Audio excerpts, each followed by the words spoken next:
Maayong adlaw, aniya na usab ang laing hugna sa among paghatod kaninyo sa mga dagkong panghitabo ug kalambuan sa lalawigan sa Sugbo. Ako si Sam Costanilla ug kini ang Balita sa Sugbo. Karon nga gitugta na sa Kapitolyo ang mga tourism activities, nangandam na ang mga resorts sa lalawigan pagbalik unya sa mga turista. Dito sa Isla sa Bantayan, nakahigayon si Gobernador Gwen Garcia pagduaw sa mga resorts. Dugang detalye gikan ni John Fredson Granada.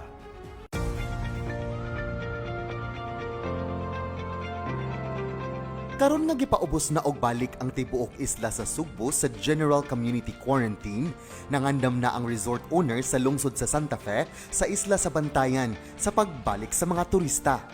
Pipila ni ini ka mga resorts dito na dalikyatan pagduaw ni Gobernador Gwendolyn Garcia atol sa iyang pagbisita ngadto sa isla kaniadtong Miyerkules sa miaging semana, Setyembre 8. Bisan og anaa pa ang hulga sa bagyong Julina, midayon gihapon paglabang ang mga opisyalis sa kagamhanan sa lalawigan sa Sugbo ngadto sa isla. Gipanguluhan sa gobernador, inubanan nila ni 4th District Representative Congresswoman Janice Salimbangon, PB member Kerikian Shimura ug si Provincial Tourism Officer Marty Ibanez. Pag-abot gayud sa isla, human giagi sa gobernador ang police checkpoint sa lungsod sa Santa Fe aron inspeksyonon, miadto na siya sa Kandugyap House by the Sea.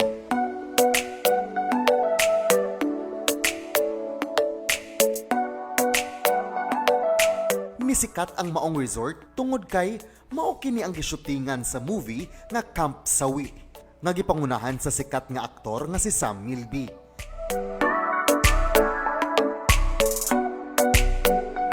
Sa kaanindot sa maong resort nga adunay pagkakaraan nga wood furnishings ang orihinal ni ini nga balay ug ang mga bag-o ni ini nga gihimo nga mga kwarto. Matud sa gobernador, inay nga Camp Sawi. Ang ngayon kinitawgon nga Camp Wagi. Human didto sa Camp Wagi, sa Kandugyap di ay gihapit sa grupo ni Garcia ang usa ka resort nga nagtrending sa social media tungod sa rainbow feels. Kini tungod kay sa entrada pa lang, makita na dayon ang lain-lain nga kolor sa payong nga gihimong trademark design sa Jelly's Haven Resort nga makita ana gihapon sa lungsod sa Santa Fe. Actually, susama kini sa Umbrella Village sa Agida sa Portugal ug sa pinakadako nga umbrella in the sky nga makita didto sa Metsa Village, Moomin Valley Park sa Japan. Didto sa Kupangan sa Thailand. Mas rainbow feels ra gyud ang Jellies. Nindot sad nga ideya kay aron dili mainitan sa adlaw ang mga muagi padung sa ilang resort ug mag-alfresco snacks sa ilang alfresco refreshment bar. Nag-start ko, akong gibutang payong. Kay para ka nang malain lang ba sa ilaha para dili na may pare-parehas. Susama sad ka colorful ang ilang beach chairs nga perfect selfie spot.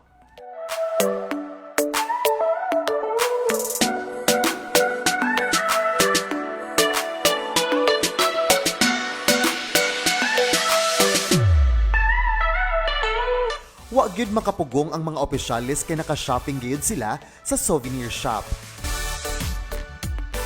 Human sa Jellies, gihapit usab sa mga opisyalis ang sikat na Santa Fe nga Kuku Bar and Restaurant. Ang ilang restaurant nag-specialize og local and international cuisine ug dili pa gyud mahal. Aduna sila'y breakfast, lunch, dinner ug mahimo ra nga mag-chill-chill sa gabii basta dili lang gyud mulapas sa curfew hour. Ang sektor sa turismo maoy nag-unangan apektuhan sa pandemya. Gilauman sa resort owners nga unta mo balik na ang kabibo sa turismo. Atong gobernador kanang kuan ba siya kanang suportado diri sa Bantayan mo na nga naka-open sad mi kuan kay murag 9 months gud mi sa una close. Unya may ari siya yang gi-open niya. Nalipay sa din taw mga tao kay nay trabaho. Mo na nga nalipay mi kay gob kay kugyan siya nga mo ari sa Bantayan. Kay kundi tungod niya siguro wala mi dire. Atol sa maong pagduaw sa gobernador didto sa isla, mauusab ang paglunsad sa ikatulong hugna sa Caravan of Provincial Government Services. Matud ni Bantayan Mayor Art Despi, dako nilang kalipay nga sa ilang isla nagsugod ang kick-off. Ilabi na kay single digit na lang ang ilang mga kaso sa COVID sa isla. John Fredson Granada, Balita sa Sugbo. Opisyal usab nga gibuksan ang bag-ong mga laboratorio o radiology equipment gikan ni Kongresista Duke Frasco ngadto sa Provincial Hospital sa Dakbayan sa Danao niadtong Huwebes, September 23. Si Paula Mendoza may dugang kasayuran. Gibuksan kaniadtong Setyembre 23 ang Laboratory o Radiology Department sa Cebu Provincial Hospital nga nahimutang sa Dakbayan sa Danao. Ang maong pasilidad ubos sa Health Facilities Enhancement Program sa Department of Health. Ang pundo sa mga ekipo nga gibutang sa maong bag-ong pasilidad sama sa 4D ultrasound machine, X-ray machine, digital radiography machine ug electrocardiogram machine. Mukabat sa 14 milyones pesos nga nagikan sa paningkamot ni Kongresista Vincent Duke Frasco. The House of Representatives that work together with the Department of Health to make sure nga ma-deliver gyud ang atoang services. Samtang ang bag-ong laboratorio i-operate sa Kapitolyo pinaagi sa partnership niini sa Prime Care Cebu nga maoy nagmuntar usab sa laboratorio. Apan padaganon og i-operate kini sa mga empleyado nga gisweldoan sa Kapitolyo. Kay numduman nga misulod og kasabutan ang lalawigan sa Sugbo ug ang Prime Care nga sila'y magmuntar sa mga ekipo ubos sa joint venture agreement sulod sa 5 ka tuig alang sa modernization sa mga laboratorio sa 4 ka provincial ug 12 ka district hospitals. Kay after 5 years ang kanilang equipments na gigiling sa amin, i-turn over sa dito sa province. Gawas sa maong bag-ong laboratorio, mihatag usab ang Church of Jesus Christ of the Latter-day Saints og 38 ka mga hospital beds nga adunay side table ug mukabat kini tanan og 1 ka milyon ka pesos.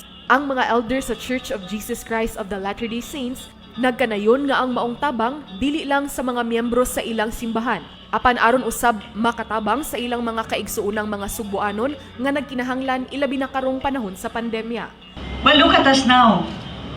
We've come back in a little over 2 years to inaugurate the fully automated digital laboratory services, as of course with the help of Dr. Peter Asnar, and the fully digital X-ray and ultrasound. All of this, despite the fact that we had to face the most difficult challenge ever, the pandemic, but we have been able to manage. Not only manage, we have prevailed. Nga makita kining tanan nato nga paningkamot. Hinaot unta nga kining mao mga paningkamot makatabang. Mato di Dr. Arsenal nga naghuwat usab sila nga aprubahan sa Commission on Audit ang demolisyon sa karaan nila nga hospital building aron tukura na kini og 3-story building nga mauunya himuon nga pharmacy, intensive care unit ug operating room. Paula Mendoza, Balita sa Sugbo. Gobernador Gwen Garcia na mahayag nga wa pa siya maghunahuna sa politika karon kay daghan pa siyang mga gimbuhaton. Gani nagpasalamat siya sa abag nga gihatag ni Vice Gobernador Junjun Davide bisan pa man nga managlahi sila og politikanhong partido. Gidayeg ni Gobernador Gwen Garcia si Vice Gobernador Hilario Davide III sa kanunay niini nga pagsuporta sa mga programa sa Kapitolyo sa Sugbo bisan og managlahi ang ilang partido sa politika ilabi na sa miaging eleksyon. Matod ni Garcia nga sa pagkakaron, importante nga nagkahiusa ang mga opisyalis sa Kapitolyo ilabi na ang local government unit sa tibuok probinsya sa pakigbatok sa giatubang nga krisis nga dala sa COVID-19 pandemic.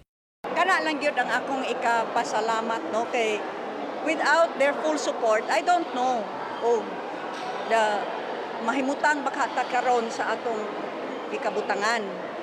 Karong nagsugod na ang mga istorya sa politika tungod sa eleksyon. Gipangutana si Garcia sa media kung kinsa ang iyang kuhaon nga running mate sa umaabot nga piniliay. Apan wala pa niya tubaga ang maong mga pangutana. Matud niya iyang unahon og tutukan ang pagtabang pinaagi sa pagpangalagad ug paghatod sa serbisyo nga maoy labing gikinahanglan karon sa mga Sugboanon. Wa man ko magtagad-tagad ana. Kay sa pagkakaron, politics is the farthest from my mind. Mas dagko ang atong giatubang mga hagit. Mao na nga nasayod ni atong mga mayor pagsugod nato wa na ko magbahig-bahig kay ginhawa lang tag unom ka buwan pagkahuman COVID na ta.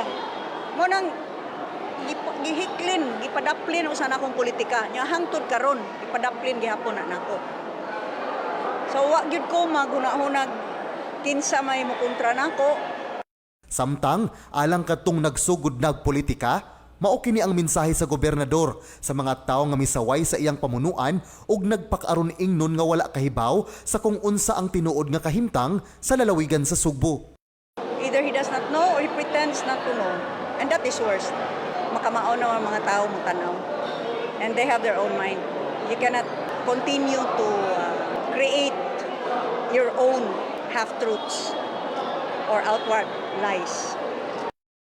John Fredson Granada, Balita sa Sugbo. Miabot na sa kapin sa 1,500 kakawani sa Kapitolyo ang nabakunahan sa Integrated Provincial Health Office. Sila wa mabakunahi sa ilang mga local government units. Si Eleanor Valeros adunay hingpit nga taho.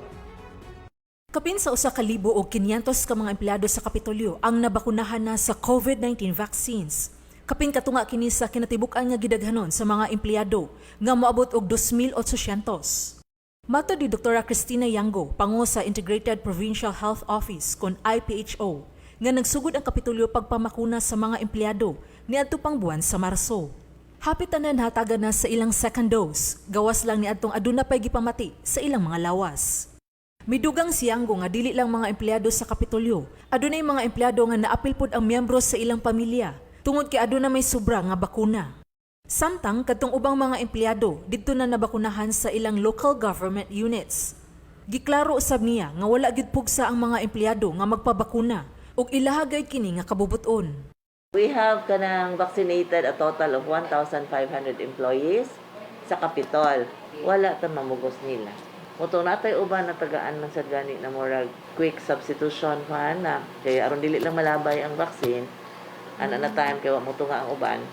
So katong nas dool na gusto mong pa-vaccine like ilang parente, ilang immediate family, ato natagaan ato na time. Matod ni Yango, ang local government units gayud ang gitahasan sa pagpamakuna ug ang Kapitolyo igo lang mo facilitate sa pag-apod-apod sa mga bakuna nga moabot gikan sa national government. We only facilitated lang sa katong mga naadiri sa Capitol na katong willing sad na mapavaccinate. But the main kuan gyud na atong mga vaccination sites is to sa mga local sa different local government units. Sa pagkakaron, gitigom pa sa IPHO ang report aron mahibaw-an kung pila na sa populasyon sa lalawigan sa Sugbo ang nabakunahan na. Ang LGUs mosumeter sa ilahang report diretso ngadto sa kauluhan. Then monitoring nato sa ilahang vaccination activities and make sure na katong naa sa mga priorities na nakalist sa priority kuan sa mga sa national government na katong gihanay isundo nila ang master listed nila aron mo na to siya guide nila kung kanang kisay tagaan sa vaccine. Sheila Gravinez, Balita sa Sugbo.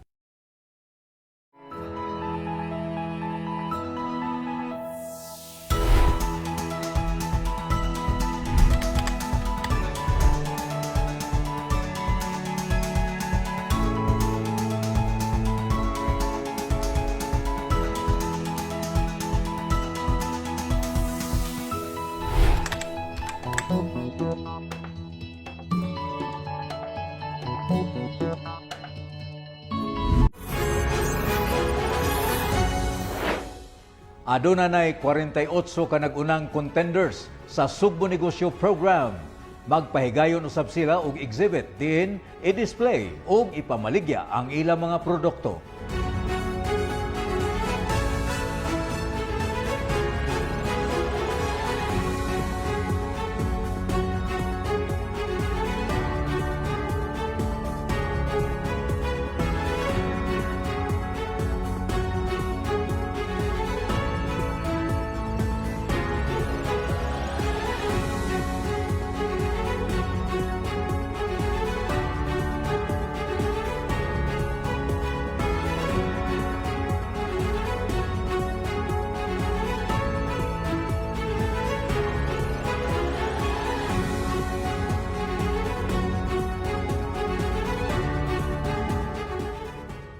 Gipasalig ni Gobernador Gwen Garcia nga bisan unsa pa man ang bulok sa politika, tabangan ug alagaran gayud niya ang tanan. Matod pa sa gobernador, why color coding ang iyang pag-alagad sa tanang Sugbuanon. Si Paula Mendoza adunay dugang taho. Kini lang ang akong ikasaad ninyo. Kung unsa man ang mahimo na pod nga kolor sa politika, kang bisan kinsa kanamo nga nangalagad kaninyo, magpadayon kining atong serbisyo alang kaninyong tanan. Mao kini ang gipasalig ni Gobernador Garcia atol sa iyang pamulong sa Caravan of Services nga gipahigayon didto sa lungsod sa Poro, Isla sa Camotes kaniadtong Agosto 21. Matod ni Garcia, ang pangagamhanan sa lalawigan sa Subo kanunay nga nagtan-aw sa kung unsa man ang gikinahanglan sa mga tawo o gibuhat ang tanan aron matabangan ug mapagaan-gaan ang ilang kinabuhi. Kini pinaagi sa mga lain-laing proyekto sama sa Caravan of Services, diin ang serbisyo maugayod ang ipaduol sa katawhan. Kay ang panginahanglan walay color coding. Ang kasakit, ang kalisod, walay color coding.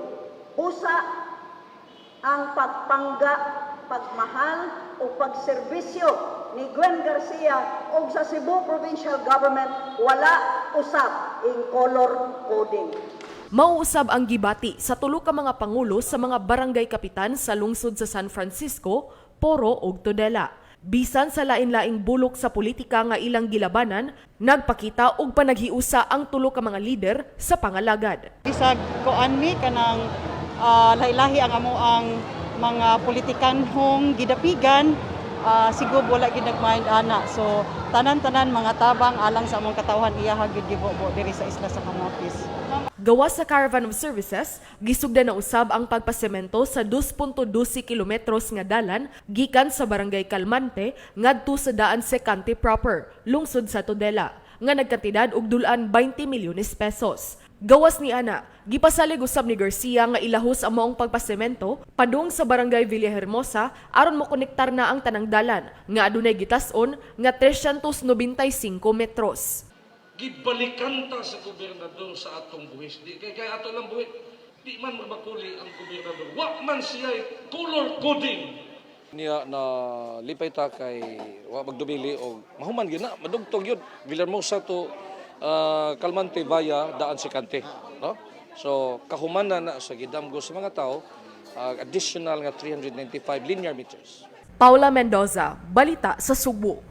Tabang sa kapulisan, mga barangay workers, ug ang paningkamot sa mga mayor ug padayon nga close monitoring sa mga local government units, mao'y nakaingon sa padayon nga pagkunhod sa kaso sa COVID-19 sa lalawigan sa Subo. Mubalik si Eleanor Valeros. Makita ang padayon nga pagnaog sa mga kaso sa COVID sa lalawigan sa Sugbo. Base sa datos sa Integrated Provincial Health Office kaniadtong Setyembre 15, adunay 2,626 ka mga kaso sa COVID sa lalawigan. Minaog kini gikan sa 5,015 nga natala kaniadtong Agosto 21. Misaka usab ang recovery rate o ang gidaghanon sa mga taong nangaayo sa COVID-19 gikan sa 77.1% niadtong Agosto 21, miabot na kini karon sa 86.1%. Nagtuo si Police Colonel Engelbert Soriano, ang pangu sa kapulisan sa probinsya, nga dako gayud ang gikatabang sa pagpatuman sa Executive Order No. 35-B nga giluwatan ni Gobernador Gwen Garcia. Kini mao ang mga health protocol alang sa mga pampublikong sakyanan. Adunay checkpoints nga gimuntar ang kapulisan sa matag LGU aron masuta kung nagsunod bagyod sa physical distancing ang mga pasahero sa di pasaheroang bus. Nagsulo ba og face mask o face shield ug napatuman ba ang no aircon policy sa di aircon nga mga sakyanan. But from August 15 nakita natin na there was a steady decline in the numbers of active cases. So I really believe that the efforts of the Cebu Police Provincial Office have contributed to this decline, especially in the very strict implementation of the ZEO on public utility vehicles. Gani, susama sa lungsod sa Santander nga kaniadtong Agosto 25, mao'y nag-una sa mga local government units sa lalawigan nga dunay pinakadaghan og kaso sa COVID kay miabot kini og 98 ka mga kaso. Apan minaog na kini niadtong Setyembre 16 ngadto sa 21 na lang ka mga kaso. Mato ni Santander Mayor Marites Buscato, nakatabang gayud sa pagkontrolar sa ilang mga kaso ang inspection nga gipahigayon sa kapulisan ug ang close monitoring sa mga tawo nga adunay hilanat ug sintomas sa COVID. Number 1 is tungkol sa NECQ guidelines nga among gisunod. Niya nakatabang sa nato ang atong PNP, ang ilhang checkpoint nga ilang monitor ang mga buses, mga public buses. Amo sa gihimo sa LGU together with the BHERS and health personnel gahimo sa liog tuknat tuktok hilanat sa mga kabalayan among ipanag-adto among ipanag-monitor mga tauhan kung kinsang ipanghilanat kinsang ipanag-ubo among sa tagaag mga vitamins ug tambal. Samtang mato ni Soriano, moabot sa 25 ka mga violation sa mga protocol ang ilang madakpan matag adlaw nga mula pa sa no overloading sa mga sakyanan.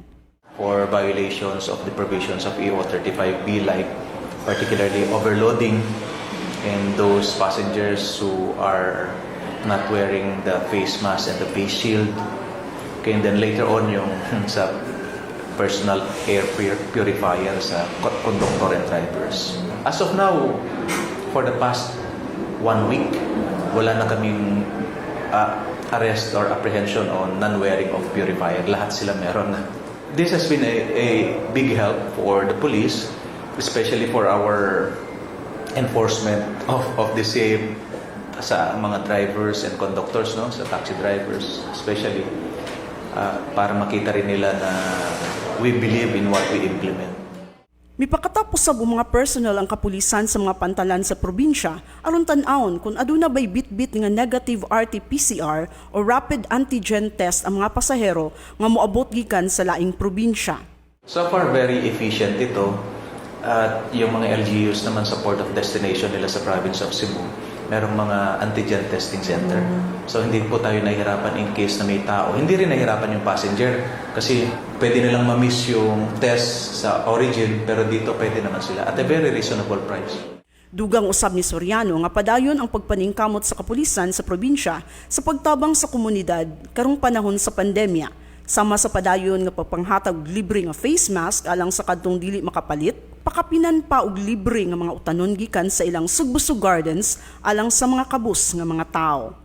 90% of our personnel here in CPPO is already vaccinated through the assistance of the provincial government. Meron na rin kami available na flu vaccine and pneumococcal vaccine, no, ready for release na.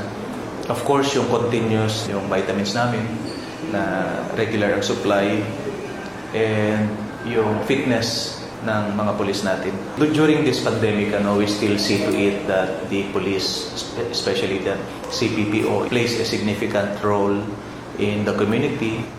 Uban sa taho ni Paula Mendoza, kini si Eleanor Valeros, palita sa Sugbo. Ang mga lungsod sa ikaduhang distrito na usab ang nakadawat sa daghang hinabang gikan sa kagamhanan sa lalawigan sa Sugbo atol sa Caravan of Provincial Government Services. Kini dito ipaygayon sa lungsod sa Bulhoon ug dugang kasayuran gikan ni Sheila Gravines. Tulo na ka distrito ang nasuroy sa ikatulong hugna sa Caravan of Provincial Government Services. Human kini gisugdan dito sa Isla sa Bantayan nga nahisakop sa 4 distrito. Giduaw na usab sa mga opisyales sa lalawigan sa Sugbo ang segundo distrito ni adtong Huwebes, Setyembre 16. ug ang tersero distrito kaganiha. Dito sa lungsod sa Bulhoon sa segundo distrito, gipaybaw ni Gobernador Gwen Garcia sa katawhan nga tungod sa paningkamot sa mga opisyales sa Kapitolyo, sa kapulisan ug sa local government units. Naghinahinay gayud ang pagkunod sa kaso sa COVID-19 sa probinsya. Diyon sa manato, ang tanan natong mga mayor andam usab kaayo sa ilang mga isolation centers. Gitabangan nato, giapod-apuran nato mga oxygen tanks, mga tampang o kapit na kung naa sila makuha ng doktor o mga nursing attendants o midwives, butangan. Ang TPMFs or isolation centers, Kapitolyo ang magswindo. Gitagahan atong mga bitamina o atong giimplementar sa atong mga public transport, mga buses, minibus, taxis, ang no aircon policy. Abierto. Kay nakita nato ang labing dakong risgo sa pagtakod-takod kadtong sirado nga aircon nga mga lugar. Ug kaluoy sa Dios karon. Nag-anam ug kanaog ang atong mga kaso. Didto usab sa maong okasyon sila si Provincial Board Members Edsel Galios o Jose Marie Tata Salvador nga niapil pagtunol og gasa gikan sa Kapitolyo ngadto sa mga Sugboanon. Pila ka gatos nga mga baktin ug lawg niini ang giapod-apod usab sa Kapitolyo nga gipanghatag sa Virginia Foods. Isip pasalamat sa mga paningkamot sa Kapitolyo nga dili masudlan ang probinsya og African Swine Fever kon ASF. Gipanghatag kini sa mga mananaog sa sugbusog program sa Kapitolyo. Sama usab sa nangaging mga caravan, nanghatag usab ang Kapitolyo og assistive devices, food packs ug vitamins ngadto sa mga dunay kakulian sa panglawas. Samtang usa ka buwan nga supply sa vitamin C, food packs ug sidling sa nangka ang nadawat sa barangay workers. Apil na ang mga opisyal sa mga barangay, traffic enforcers, ingon man kapulisan. Kabahin kini sa paningkamot sa Kapitolyo nga mapalig-on ang ilang immune system, labi na sila ang nagsilbi nga frontliners ning panahon sa pandemya. Samtang nagkadiang mga binhi sa mga utanon, sidlings sa nangka, hybrid coconut seedlings, mga similya sa tilapia alang sa sugbusog program round 3 ug hybrid nga klase sa yellow corn alang sa mga lungsod ug indemnity checks alang sa mga mag-uuma. Matag quarter na himuon sa Kapitolyo ang Caravan of Provincial Government Services aron mas mapaduol ngadto sa katawhan ang mga serbisyo ug gasa sa Kapitolyo ug matagamtaman ang pagkalabing adunahan niini. Kang Gwen Garcia dili koto sa istorya. Tinud-on ko gyud. Kung moingon ko nagipangga nako ang Subo, ilabi na gayon ang mga Subuanon, ipakita nato sa buhat. Ug mao kini niya nasagka. Meaning atong Caravan of Government Services. Alang gayon sa labaw nga mga nagkinahanglan. Kini atong pangalagad dili sulti ang kabuhaton. Buhat ang pasultiyon. Na matagamtam ninyo na ang Provincial Government of Cebu naningkamot kutob sa among maabot nga kamo makaingon ang gobyerno naglihok alang sa katawhan gipangga gidiay ni Gwen Garcia ang mga Subuanon. Karon atong mawitnessan ang serbisyo nga tinuoray gikan sa liderato ni Governor Gwen. O kamo kanunay nga gitanaw dili lang ang kinabuhi kung dili usab ang panginabuhi ang gitanaw sa atong pinalanggong gobernador. Walay gihig sa politika, tanan tagaan kay ang tanan nga kinahanglan. Maunay klase sa serbisyo, makita na serbisyo kay kana kinasing-kasing na serbisyo.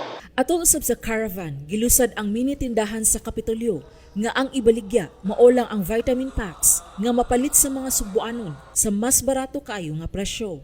Matag vitamin pack adunay sud nga vitamin C with zinc, calcium with vitamin D3 ug vitamin B complex. Mapalit ang matag pack sa tag 172 pesos ug 50 centavos alang sa usa ka buwan nga supply. Kung adto kini paliton sa ubang tindahan, moabot kini ngadto sa 192 pesos ug 30 centavos ang matag pack. Gisubsidize sa Kapitolyo ang 20 pesos aron mapalit sa mga Subuanon ug tag 170 pesos lang. Nakadawat usab ang Argao og ASF surveillance and monitoring kit nga gikan sa Department of Agriculture. Sheila Gravines, Balita sa Sugbo. Human sa ikaduhang distrito, miduaw usab ang kadaguan sa Kapitolyo sa ikatulong distrito alang gihapon sa Caravan of Provincial Government Services. Si Paula Mendoza adunay dugang sugid.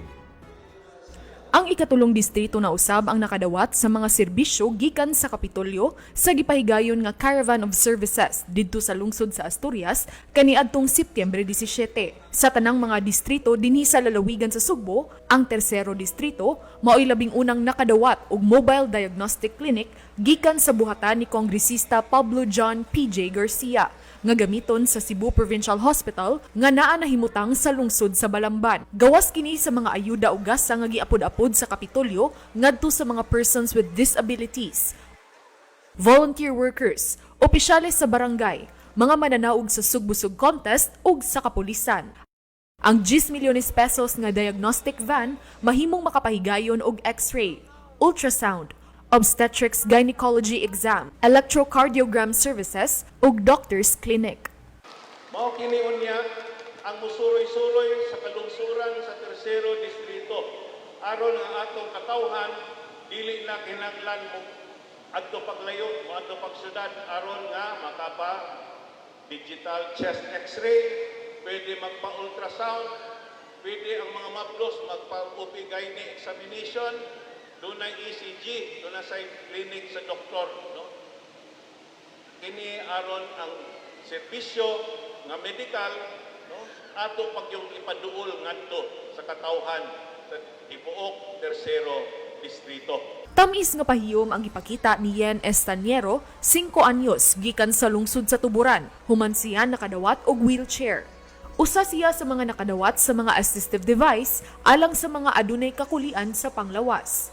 Ang kapulisan ug mga barangay workers nga giila isip frontliners, nakadawat usab og food packs, vitamin packs ug vegetable seeds. Ang mga district winners sa Sugbusog Vegetable Gardening Contest, nakadawat usab og mga baktin gikan sa Central Visayas Pork Producers Cooperative. Gibuksan usab ang mini tindahan sa Kapitolyo didto, diin makapalit ang mga tao og vitamin packs sa barato nga presyo nga tig 170 pesos lang, alang sa usa ka buwan nga supply sa vitamins. Unang paningkamutan ko yun.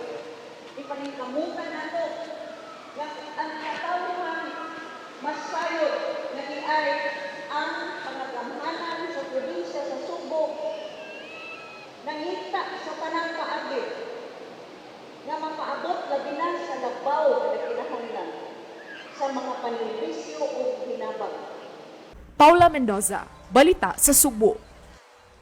Minus na ang brownout nga nasinati sa isla sa Camotes. Human nga miabag ang Cebu Electric Cooperative sa Camotes Electric Cooperative aron mapalambo ang ilang mga linya sa kuryente. Mobalik si John Fredson Granada. Niminos na gayud ang brownout sa isla sa Camotes, sukad nga mipuli ang pribadong kumpanya nga mao ang Camotes Island Power Generation Corporation kun Camcor, isip bag-ong power provider sa isla sa Camotes. Sila mao'y mag-supply og kuryente ngadto sa Camotes Electric Cooperative kun Celco, nga mao ang distributor sa kuryente didto, giabagan sa Cebu Electric Cooperative kun Sebeco. Gidayeg ni Gobernador Gwen Garcia ang Camcor tungod sa pagpalit og bag-ong planta kay makahatag kini og 7.1 megawatts nga supply ug mas taas pa kini sa gikinahanglan sa tibuok isla nga 3.5 megawatts lang. So we expect you to be able to move as efficiently and as fast as you can. Okay? This is your line of business. So, kabaw mo kung saan ni pagpadagan. Kahinumduman nga ang National Power Corporation kun NPC ang karaan nga power generator sa isla. Apan natapos na ang operasyon niini kaniadtong Hunyo 30, hinungdan nga gipulihan sila sa Camcor. Matud ni Garcia nga unta magpadayon nga maghatod og maanindot nga serbisyo ang Camcor aron dili na magantos ang katawhan tungod kay tinguha sa gobernador nga mulambo gayud ang isla sa Camotes. What do we expect that Camotes will boom, especially with the new runway that is going to be made and a new terminal. So I hope you will have prepared plans for expansion ninyo. Gipahibaw ni Manny Suarez, General Manager sa Celco, nga 75% na ang na-upgrade nga linya sa kuryente gikan sa single phase ngadto sa 3 phase. Matod ni Virgilio Fortich, Manager sa Sebeco, nga human sa pag-upgrade sa mga linya sa kuryente, isunod na dayon ang pag-upgrade sa conductor nga isolated conductor o 3-wire aron dili dali nga mapawong ang kuryente kung masabod sa sanga sa kahoy o sa mga mananap. So siguro, sort of suggestion, puhon basig i-consider po ninyo ang pag-upgrade sa inyong mga conductors, katong insulated conductors na yun, katong 3-wire. Although, taas-taas ang presyo, pero in terms of reliability, in terms of kanabitang efficiency, taas ya. No? So, usa na sa makapa-improve sa ato ang power reliability.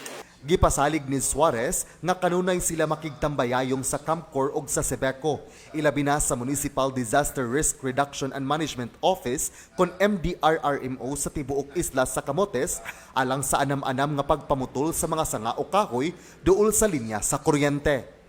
Doon na may mga bihimo, dagan-dagan na sa na putol ng mga kalubihan. Ang nindot unta nga padayon na ni. Kay kinahanglan kayo ni Camotes. You should be one in Camotes soaring to great new heights. Akto ba, Mayor? Mayor, oh, Mayor Jojo. Mayor Boy. Maghiusa ka.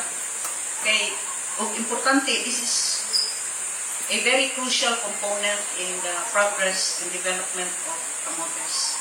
John Fredson Granada, Balita sa Sugbo.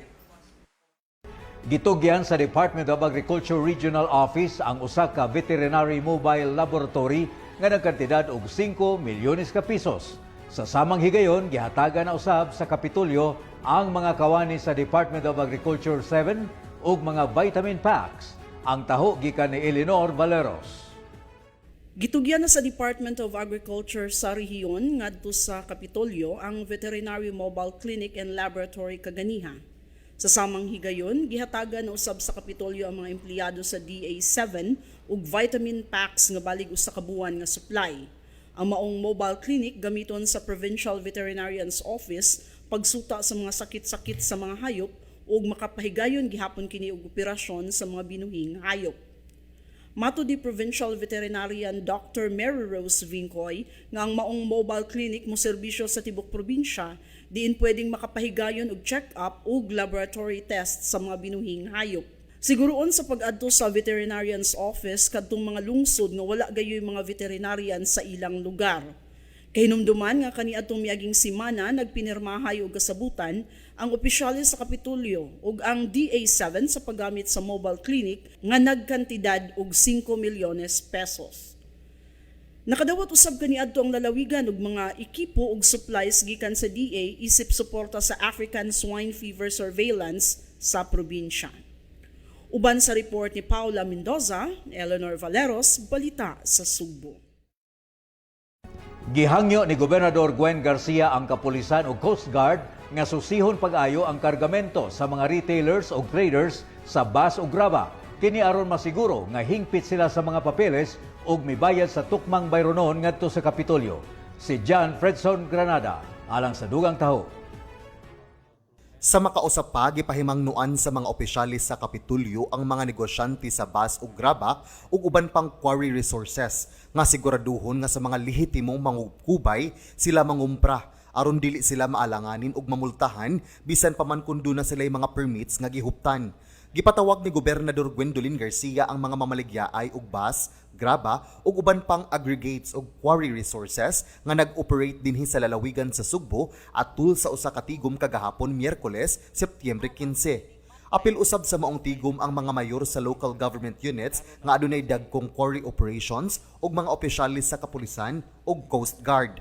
Aron mahibaw-an kung aduna bay insaktong permit ang retailers ug traders sa ilang gibaligya nga mga quarry resources sama sa bus ug graba nga ipasulod dinhi sa lalawigan sa Sugbo, gihangyo ni Gobernador Garcia ang Coast Guard ug kapulisan sa probinsya sa Sugbo nga mag-inspeksyon kini aron masiguro nga nagkupot sila og eksakto nga mga permits pag-transport sa maong materyales ug naggikan usab kini sa lehitimong quarry source nga aduna usab permit nga nagkubkub niini ug nagbayad sa eksaktong buhis. Ubos sa ordinansa sa lalawigan sa Sugbo, ang mamalitay og bus og graba og namaligya ni ini kinahanglan mo bayad og 10% nga monitoring fee ngadto sa kagamhanan sa lalawigan sa Sugbo. Hinuon, while limit ang gidaghanon sa bus og graba nga i-import ug ibaligya sa maong mga negosyante, apan siguraduhon lang gayud nila nga gikan kini sa lehitimong supplier nga dili illegal ang pagkubkub sa maong mga materyales. Sundot na ni.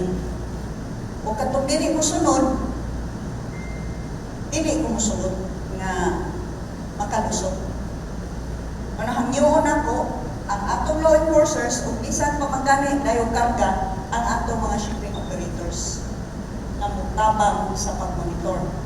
Mutabang sa pag-ensure nga doon gyud mga eksakto nga dokumento. Kung makalusot pa yun na, then penalty na. So, di na nato nabarong ng atong ulo kay simple man dili man yung mudunggo lang o kanang port nga unregistered. Madakpan yun And I think, to be honest, I think no supplier will deliver more than what you have paid. Diba? Imposible man na, negosyo man Gusto ni Garcia nga istrikto na ang pagpatuman ug pagpangulikta sa mga balayranan sa mga importer ug quarry materials. Ang income nga nakuha sa kapitulyo ni ini dakong tabang sa pagpundo sa infrastructure projects sama sa pagpasemento sa mga kadalanan sa tibuok probinsya. Ini sa probinsya sa Sugbo, makaingon mo, tinuuray yun for the first time tingali, your taxes are working for you. Because I will see to it that whatever is earned by the province of Cebu, this goes back to our constituents and to the province of Cebu. John Fredson Granada, Balita sa Sugbo. Hunta Provincial mihatag na sa pagtugot nga mopirma og kasabutan si Gobernador Gwen Garcia uban sa Technical Skills Development Authority Contesda. Kini may labo sa pagbansay-bansay sa mga Sugboanon nga nawagtangan og panginabuhi. Mugahin ang Kapitolyo og usa ka gatos ka milyon ka pisos alang niini. Aniya ang dugang detalye gikan ni Eleanor Valeros. Gihatagan og pagtugot sa Hunta Provincial si Gobernador Gwendolyn Garcia sa pagsulod og kasabutan tali sa Technical Education and Skills Development Authority, Contesda, nga mopahigayon og training sa mga Sugboanon nga nawagtangan og trabaho. Ang maong proyekto nga gitawag og Sugbo Kahanas gahinan sa lalawigan sa Sugbo usa ka gatos ka milyon ka pesos di nagtinguha kini nga makatabang sa mga panginabuhian sa mga Sugboanon karong panahon sa pandemya. Ang maong pagtugot na pasar atol sa regular session ni adtong Setyembre 20. Ang maong proyekto pagpalambo sa kahanas sa mga nawagtangan og trabaho modalit og pagbansay-bansay sa pagpangluto, welding, bartending, baking, organic agricultural production, computer servicing ug uban pa. Ug sama sa Sugbo Negosyo Program, ang budget iapud-apud ngadto sa 7 ka mga distrito sa lalawigan. In the same manner of distribution, Mr. Chair, with regards to funds with the Sugbo Negosyo, the fund allocation will be 5 million pesos per each board member, including the PCL, ABC, and SK, and 15 million pesos to the Office of the Vice Governor. Ang makabenepisyo sa maong livelihood training program walay bayaran nga bisan unsa kay ang Kapitolyo man ang mobayad ni ini. Gawas niya na, makadawat sila og support fund na tag 160 pesos matag adlaw, internet allowance na 500 pesos ug laing 500 pesos alang sa PPE allowance sama sa face mask, face shield ug alcohol. GSIS Group Personal Accident Insurance ug starter toolkits. Human kini mapirmahan sa gobernador, magsugod na pagdawat og application ng mga buhatan sa mga board member hangtod Setyembre 30. Uban sa report ni Paula Mendoza, Eleanor Valeros, Balita sa Sugbo. Aduna na Extension Office ang Land Transportation Office LTO didto sa ikaduhang distrito ug anaa kini mahimutang sa lungsod sa Dalagete. Aniya ang taho ni Eleanor Valeros.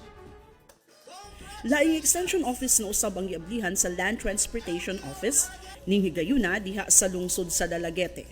Gipanguluhan ni LTO 7 Director Victor Kaindik o Gobernador Gwen Garcia ang pag-abli sa bagong buhatan sa Barangay Consolacion, Dalaguete ni adtong Setyembre 16. Matud ni Kaindik, bisan kun extension office kini, apan ang tanan nga serbisyo sa LTO gitanyag dinhi sama sa gihimo sa ilang district offices.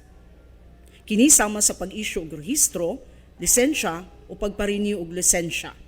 Mao kini ang ikaunom nga opisina nga giablihan sa LTO 7 sa lalawigan sa Sugbo sukad ni adtong 2018.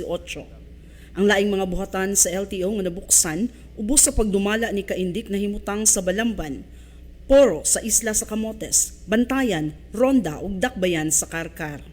Matud ni Garcia, laing milestone na usab kini sa LTO 7 ubos sa liderato ni Kaindik taliwa sa hagit sa pandemya. Can you imagine? In spite, bisan pa sa atong atubang nga COVID-19 nga hagit, apan ang Land Transportation Office wa gipanumbaling ang maong mga hagit labi na sa ilang kaugalingong panglawas. Kay gipadayon gayod ang ilang tulumanon nga ipaabot sa katawhan ang serbisyo sa gobyerno. Sumala sa gobernador, dili na kinahanglan moadto sa district offices sa Ronda o Karkar ang mga taga-segundo distrito kay naa na kini buhatan sa Dalaguete. So karon aniya na gayon, pasalamat kay ta kay kini dako kay katabang dinhi sa among lungsod sa Dalaguete o sa segundo distrito. Kay labing tinuod ma'am, ang amo diring mga motorista siguro 75-80% ray na lisensya o rehistro.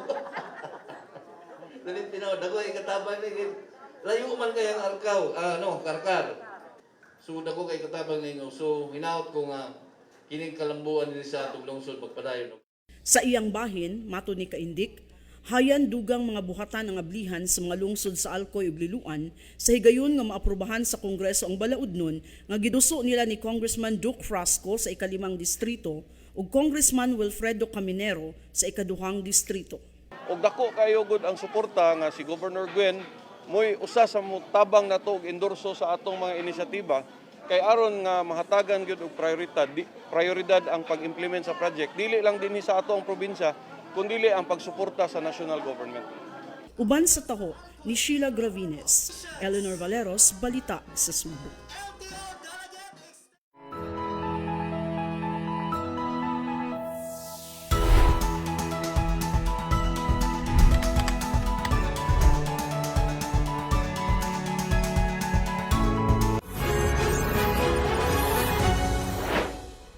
Nakadawat sa mga gasa gikan sa Kapitolyo ang ika-5 distrito. Giduaw ni Gobernador Gwen Garcia ang Isla sa Camotes niadtong Septembre 21 ug ang lungsod sa Sugod niadtong Septembre 23 aron mag-apod-apod sa mga gasa. Mubalik si Paula Mendoza. Ato siyang pagduaw sa Isla sa Camotes ni adtong miaging 3 ka adlaw nga pagsuroy-suroy sa 5 distrito. Gilabang ni Gobernador Gwen Garcia ang Isla sa Pilar aron personal nga ihatod ang mga gasa ug serbisyo gikan sa Kapitolyo ni adtong Miyerkules, Setyembre 22. Giadto gayud ni Garcia ang maong lungsod aron dili na mulabang ang mga katawhan didto nga nagkinahanglan og tabang apan maglisod paglabang nganhi sa Sugbo tungod sa mga restrictions nga dala sa pandemya. Matud ni Garcia, bisa na og ang Pilar ang pinakalayo nga lungsod sa lalawigan. Mausab kini ang pinakaduol sa iyang kasing-kasing. Kini tungod kay Pilar usab ang iyang pangalan. Nakadawat ang mga pilaranon og assistive devices alang sa mga adunay kakulian sa panglawas, seedlings, food packs og vitamin sa mga barangay frontliners og kapulisan. Ang lungsod sa Pilar, pinakalayo nga lungsod. Gikan sa mainland Cebu. Tinuod mo na. Mas doon pagod mo state eh. No? Oh. Pinakalayo mo ang lungsod. Apan, ipanghambog po. Pinakalayo po, pinakadoon mo sa admis kasing-kasing. Gawas sa mga gasa, nakadawat usab ang Pilar sa Certificate of Commitment gikan sa probinsya alang sa ilang Solid Waste Management Project. Kini aron dili na maglisod ang pilar sa pagdispatsar sa ilang basura, ilabi na nga nahimutang sila sa lain nga isla. Doon naman tayo gisupply nga kaning mga waste pulverizer, dunay mga waste crusher, kaning solid waste management equipment.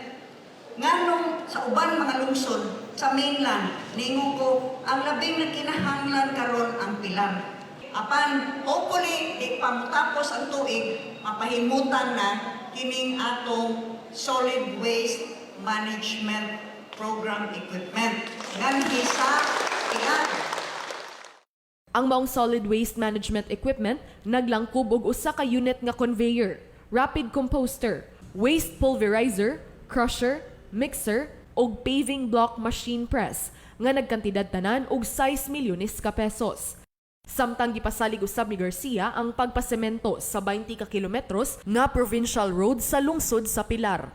Gitinguha nga ang una nga 12 kilometros nga phase 1 sa maong proyekto, masugdan karong 2021 ug ang nahibilin nga 8 ka kilometros, sugdan sunod tuig. Paula Mendoza, Balita sa Subo. Gibuksan sa kadakuan sa Kapitolyo ug sa lungsod sa Tudela ang bag-o ug mas gipanindot nga Hagutapay Wharf niadtong September 22. Ang taho gikan ni John Fredson Granada. Ang proyekto nga gigastuhan sa kagamhanan sa lalawigan sa Sugbo, magamita na gayud human kini gisubhan ni Gobernador Gwen Garcia, kauban ang mga opisyales sa Kapitolyo ug Kongresista Duke Frasco. Kini mao ang 2.5 milyones pesos nga Hagutapay Wharf Phase 2 sa Barangay Puerto Bilio, lungsod sa Tudela, nga maoy gateway padong sa mas gamay nga isla sa Pilar ug padong usab sa Ormoc, Leyte. Nahuman gyud ang ang gidamgo nga rampa duha ka level na ipanghunas na po pang high tide. Nagamit na ron. Niadtong Setyembre 22, gipangunayan gayud ni Gobernador Gwen Garcia ang inauguration og ribbon cutting sa baga ug lapad nga dungguanan. Uban ang mga opisyal sa Tudela, gipanguluhan ni Mayor Jojo Solante, Frasco ug Bucalred Duterte. Matod ni Solante nga dako gayud og tabang sa paglambo sa ekonomiya dili lang sa lungsod sa Tudela apan sa tibuok isla sa Camotes. Gani gipahibaw sa mayor nga aduna nay duha ka bag-ong biyahe gikan sa Hagutapay paingon sa Merida via Ruro sa Jumalia ug Hagutapay paingon sa Ormoc via John Mar nga modunggo ngadto sa lungsod sa Pilar. Kada adlaw na, no? So dako kay na siya og kahulugan sa local economy.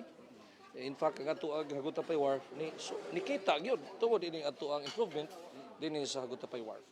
Dugang niya nga ang kagamhanan sa lungsod sa Tudela maoy nagmanage sa operasyon ug sa port handling diin makahatag kini og trabaho sa mga lungsuranon. John Fredson Granada, Balita sa Sugbo. Kagahapong adlaw, Biyernes, gipahigayon ang necrological services alang sa mitaliwan nga kanhi Gobernador Pablo Pabling Paras Garcia. Ania ang mga pamahayag sa pipila ka mga kadakuan nga kanhi iyang gikauban sa pag-alagad sa mga Sugboanon. Members of the provincial board, the mayors from the cities and municipalities of the province of Cebu, my brothers and sisters, my family and friends, maayong hapon kanatong tanan. On behalf of our family, I wish to thank everyone here who came to honor the memory of our father, Pablo Pabling Garcia. The past few weeks since his death have proven to us, his family, that the longer one has lived, the richer one's life has been, the more one has shared of his life with others, the deeper the void one lives in this world.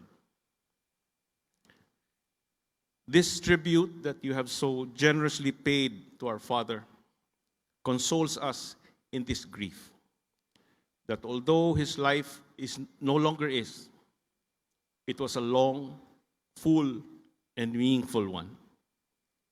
That though he is no longer here, his good deeds and the way he has touched and changed the lives of so many will live on long after his death. But beyond and more than your kind words of sympathy and condolences, we wish as a family to thank all of you, whether you are in this hall or not, whether you outlived him or went before him, whether you can hear this expression of gratitude or not, all of you who were so kind to him while he lived in this world. To those who helped a poor, shoeless boy from Bitoon, Dumanhog get an education, excel in it, top the bar examinations against all odds, and become among the best in the legal profession, thank you. He could not have done it without you. To those who campaigned, voted, put in a good word, cheered, picked fights, or otherwise supported him to make him municipal councilor, provincial board member, vice governor, congressman for 4 terms in 2 districts, deputy speaker of the House of Representatives, governor of this province for 3 terms. Thank you. You helped and inspired him to be as close as was humanly possible to becoming the ideal public servant. To those who were a friend to him even when, or especially when, he was at his lowest, thank you. I am sure he made it through adversity, defeat, loss, and grief because you were there for him. Sa tanang mga Sugbuanon, salamat sa pagsalig ug labaw sa tanan.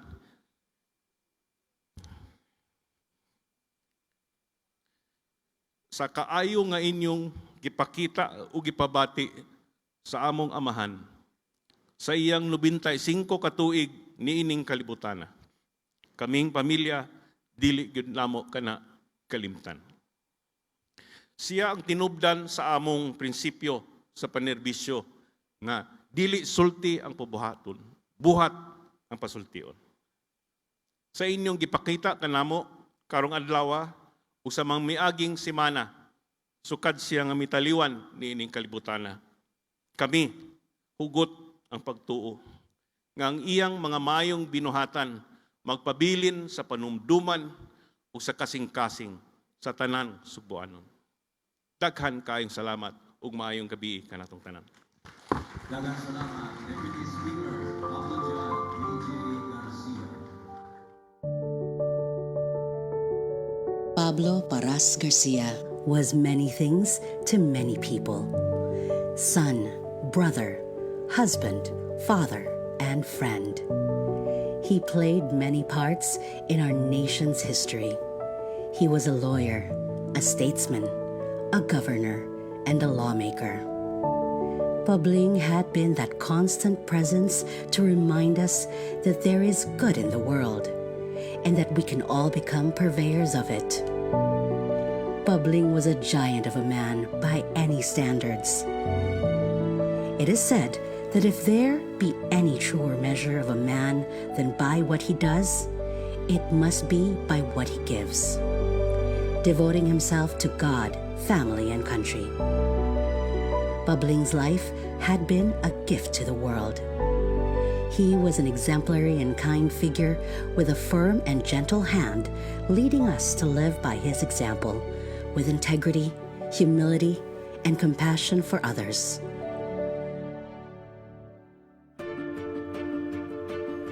Pabling grew up very poor in the southwestern town of Dumanhog, but he always took to heart his mother Pepang's constant reminder to always choose honor over wealth. From elementary to high school and college, he had to walk to and from school. And yet, ang batang nagtinakandal sa hinulamang sapatos walked on to an outstanding career in the academe, judiciary, executive, and the legislative branches of government. He completed pre-law at the University of the Philippines, and he graduated magna cum laude and class valedictorian at the University of San Carlos. Pabling placed third in the 1951 bar exams without going through review classes.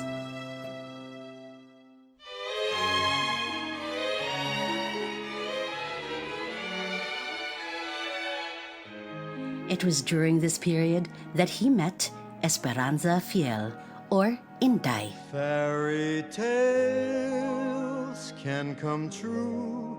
A beautiful lass from Ormoc who was also studying law at the University of San Carlos. Their chance encounter, one enchanted evening, blossomed into an enduring love and partnership that spanned 60 years. The couple were blessed with 8 children, all successful in their chosen vocations. You can laugh when your dreams fall apart at the seams. Inday, who would later become judge and founder of CFI, and his mother Pepang were considered to be his greatest influence. As they say, behind every man's success is a woman, or in Pabling's case, 2 women. If you are among the very young at heart.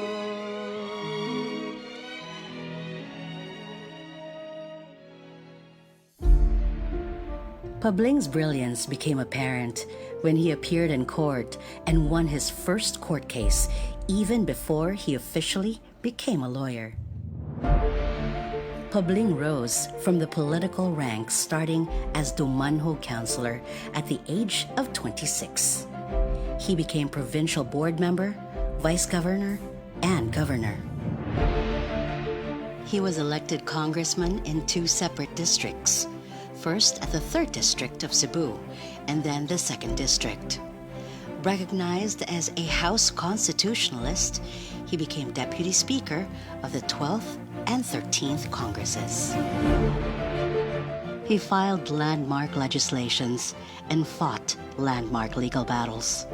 Pabling crafted crucial provisions in the local government code and authored the Cooperative Code of the Philippines. When the scales of justice are tilted towards social justice, the protection of farmers and the poor, the sanctity of the right to life, you will find Pabling's name in the founding of the law, in jurisprudence, in pages and pages of congressional record.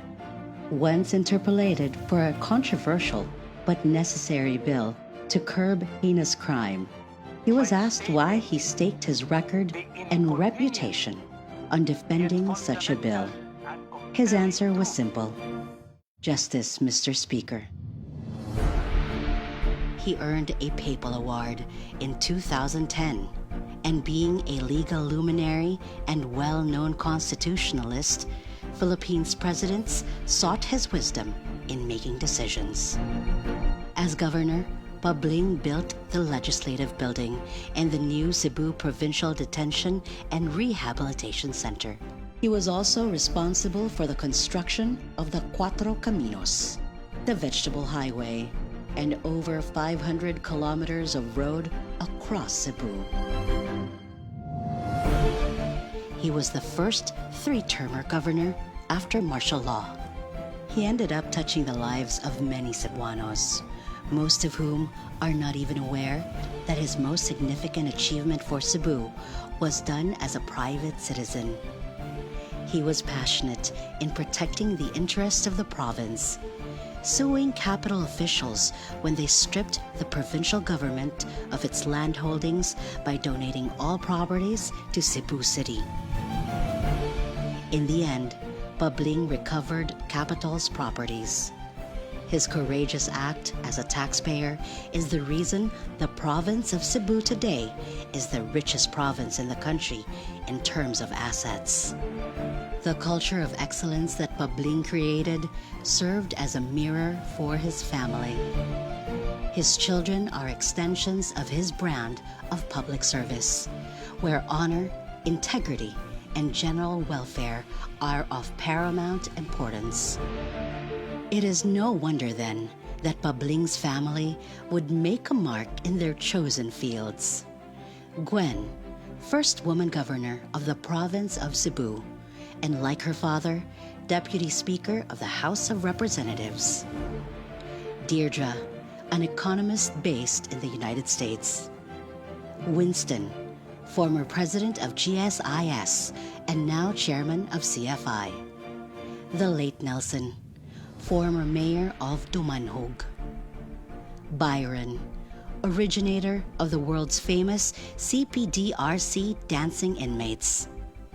The late Marlon, mayor of Barili. Farla, an accountant and entrepreneur. And Pablo Jan, congressman of the 3rd District of Cebu and deputy speaker of the House of Representatives. When Pabling passed the torch of political leadership to his children, he told them to hold his torch high with pride and with honor. Honor above wealth.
Batang nagtinakandal sa hinulamang sapatos once asked his mama Pepang, unsa may importante ma, dungog o salapi? Dungog, Pabling. Dungog. The unreachable star. Pabling, 95 years of excellence, 95 years of honor.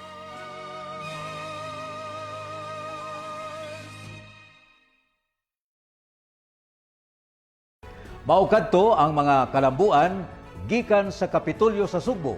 Niining si Manaha hangtod sa sunod nga higayon.